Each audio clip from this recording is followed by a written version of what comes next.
The brain itself, meaning the brain tissue, does not have any sensory neurons. What do I mean by that? Well, if I touch the top of my hand, I can feel that. If I want to sense my heartbeat, if I work at it, I can feel that. If I want to sense how I feel internally at the level of my stomach, is it full, is it empty, am I hungry, is it acidic, does it ache, or does it feel pleasant, etc., I can sense that.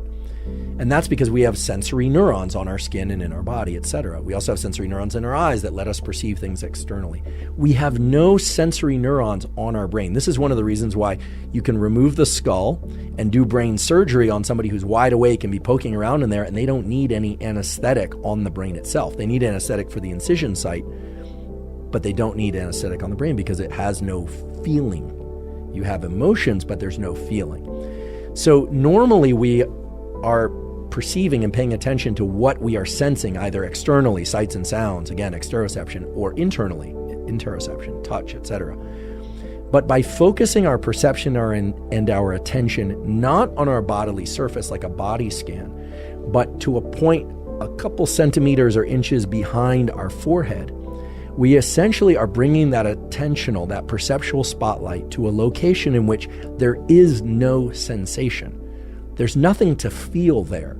And when we do that by closing our eyes and focusing on that quote unquote third eye center, which is the prefrontal cortex, to be quite honest, when we do that, something else happens. And what happens is when we are not thinking about and perceiving our sensations, because there are none there, our thoughts and our emotions and our memories sort of mushroom up. A better way to put it would be that they geyser up and take on more prominence in our perception. What I mean by this is that normally, I'm not thinking about the contact point between me and this chair, but as I'm speaking, I'm in contact with the chair and those neurons are firing. But if I focus my energy and attention on them, they're going to fire the same, but more of my perception goes there. Similarly, I'm thinking things all the time, you are too, and I'm perceiving things all the time, and I'm remembering things all the time, and I'm anticipating things all the time about the future. But by focusing my attention on the one organ for which I have no sensation, that is my brain, well then, thoughts, feelings, and memories, feelings meaning emotional feelings, start to grow in their prominence, in my awareness and in my perception.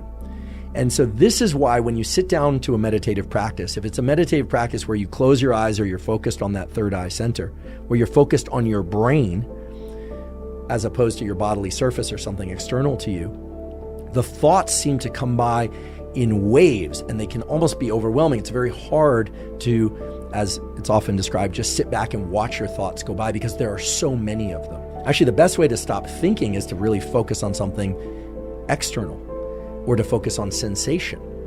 That's less thinking than it is perceiving senses. Okay, so I don't want this to get too abstract. When people talk about the third eye center, they're not talking about the pineal, they're talking about prefrontal cortex. And when you direct your own attention to the very area of your brain that directs attention, there's nothing to sense there. The only things that will become present to you are feelings, emotions, that is, thoughts, and memories.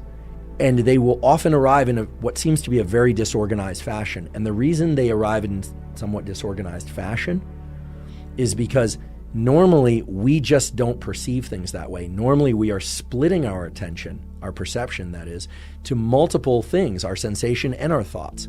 When we put all of our perception into our thoughts, we see how disorganized, how wandering they are, and how random and intrusive those can be. Again, random and intrusive. And much of what we talked about in that paper earlier, the one where they asked people, what are you doing and what are you feeling and how happy or how unhappy you are, what they discovered was that most people are sort of in their head a lot. They're not really present to what they're doing, which leads me to the statement that I believe, at least based on the data, that paper included, that most people have an interoceptive bias. They're focused more on what's going on internally than they are focused on what's happening externally. There are certainly people who, for the opposite is true, but I think that this is an issue because we hear so often about the need to do a meditation practice that allows us to focus inward. and that we're getting yanked around by all the stressors of life, et cetera, et cetera. And we're getting yanked around by all the stressors and demands of life. But as we do that, we tend to be very focused on what's happening with us. The data clearly point to the fact that being mindful and being aware can enhance one's level of presence and happiness. But we can go so far as to say that being mindful and aware of what's happening, not just with us, but external to us in our immediate environment, that includes what other people are saying and doing, that also can really enhance our sense of well-being and happiness. At least that's what the data point to. Avoid cold immersion, so ice baths and being in cold water up to the neck, uncomfortably cold, within the 4 hours after a training session that's designed to evoke an adaptation, either endurance, hypertrophy, or strength, because the inflammation that you experience from a hard endurance workout or from a hard strength or a hard hypertrophy workout is the stimulus that you're going to adapt to. The cold water immersion reduces inflammation and can short circuit some of that. After 4 hours, you're probably okay, but if you can do it a different day or you can do it before those sessions, that's better. Heat, however, can be done immediately after training, and it's probably beneficial because of the way that it dilates the vascular system and perfuses the muscles and ligaments, et cetera, with more nutrients. Now, in terms of training, he has this beautiful 3x5 concept for strength. Pick 3 exercises, compound exercises, multi-joint movements. Do 3 to 5 exercises for 3 to 5 repetitions per set. Rest 3 to 5 minutes and do that 3 to 5 times per week. What's interesting about this is 3 to 5 times a week is a lot for a muscle group. Squatting 5 times a week for 5 reps, meaning you're working pretty heavy, meaning you're close to failure but not failure for strength generally. People who are training mostly for strength can do these low rep type regimens frequently because most of the adaptation is neural, and because you're not pushing to failure in most cases, you don't get that sore. And so it's the motor neurons getting the muscle fibers to contract more intensely or with more efficiency in other ways that's leading to these strength gains. And this is why powerlifters can train every day or 5 days a week or 4 days a week. For hypertrophy, I learned from Andy that the repetition range can be pretty broad. You think anywhere from 6 to 30 repetitions. You should do 10 sets per muscle group per week, maybe even a bit more. So high volume. High volume, but you have to go to failure or beyond in order to stimulate growth. Why does it work at such a great range of repetitions? Well, there apparently are 3 ways that you stimulate hypertrophy, and maybe more. One is micro damage to the tissue. The other is through some sort of tension-based changes in the molecular gene programs of cells that lead to protein synthesis that are distinct from damage. And the other are metabolic effects of like high repetition work of superfusion of the muscle with blood. We know that third category exists because people are now doing this blood restriction training where they cuff off a muscle and they'll use a really light weight. I've done these before. You can use a 5-pound weight and do curls with this, and you are in pain and the muscles are swelling up with blood. It does lead to hypertrophy, but in general, you're not sore, you're not doing tissue damage.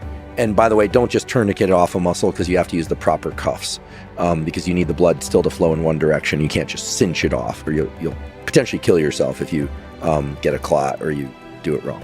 So get the appropriate cuffs, they're out there. And then for endurance, I learned something really cool. So I work out, basically, I go to the gym every other day on average. 3 or 4 days a week I do that, but generally not 2 days in a row. It's workout, next day I'll do cardio, next day. And the cardio for me is always a 30 to 45 minute jog, kind of zone 2 cardio. Andy informed me that to build endurance while building strength and maintaining some muscle size, or even building muscle size, I would be wise to take 1 day a week and add to that all out max heart rate work for 90 seconds at least. So do 90 seconds, then rest, and then maybe do another 90-second all-out sprint. You run a mile, you ask yourself, how long did that take? Let's say it took 8 minutes. Then you walk or rest for 8 minutes. Then you run another mile as fast as you can, and then you rest for the equivalent period. And you do that 1 to 3 times once per week. And so as an all-around fitness program, you could collapse this into something where you say, okay, you're gonna work out with the weights for about an hour every other day. Maybe take 2 days off every once in a while, maybe not. You're going to do 6 to 15 repetitions. You're going to push to failure on some of those, not all, because some of those are designed to build more strength. You're not going to failure and heavier. Some are designed for hypertrophy, higher rep, and going to failure. And then on off days, you're going to jog for 30 to 45 minutes. But for 2 days a week, you're either at the end of your jog or whatever, you're going to do some all-out sprints for 90 seconds and then rest and repeat. And for another day, you're going to do these mile repeats. That's a pretty large chunk of exercise movement. But if you kind of thread through the middle of all that, what you end up with is some decent strength building protocols, some decent hypertrophy, some cardiovascular training that establishes the so-called A base or a so-called base. So you're not going to get really good at anything. You're not going to become a marathoner this way, an optimizing marathon. You're not going to optimize powerlifting. You're not going to optimize hypertrophy. But for the typical person, 75% of people, 75% of the time, they want some muscle, they want some strength, they want some endurance, and they want the capacity to sprint to the security gate without, leaving a lung in the terminal. So it's like functional.